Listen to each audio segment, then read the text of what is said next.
नमस्कार, म डाक्टर नवीन कुमार कर्ण।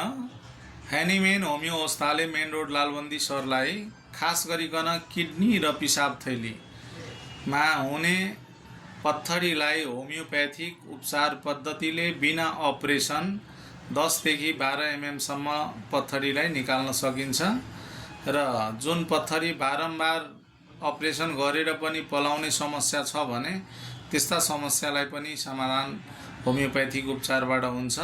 पिसाब पोल्ने, छिनछिनमै पिसाब आउने, ढाड कमर दुख्ने यी सबै लक्षण पत्थरीको हो। तपाईहरुलाई यस्तो समस्या छ भने तपाईहरु तुरुन्तै सम्पर्क गर्न सक्नुहुनेछ र बिना अपरेसन होमियोप्याथिक उपचारले यो जरेदेखि ठीक हुन सक्छ। हाम्रो सम्पर्क नम्बर 9807875803। ह्यानिमेन होमियो औषधाले मेन रोड लालबन्दी सराई रोडदेखि उत्तरतिर दाजुभाइ मार्केट। हस्तै जानकारीको साथ नमस्कार।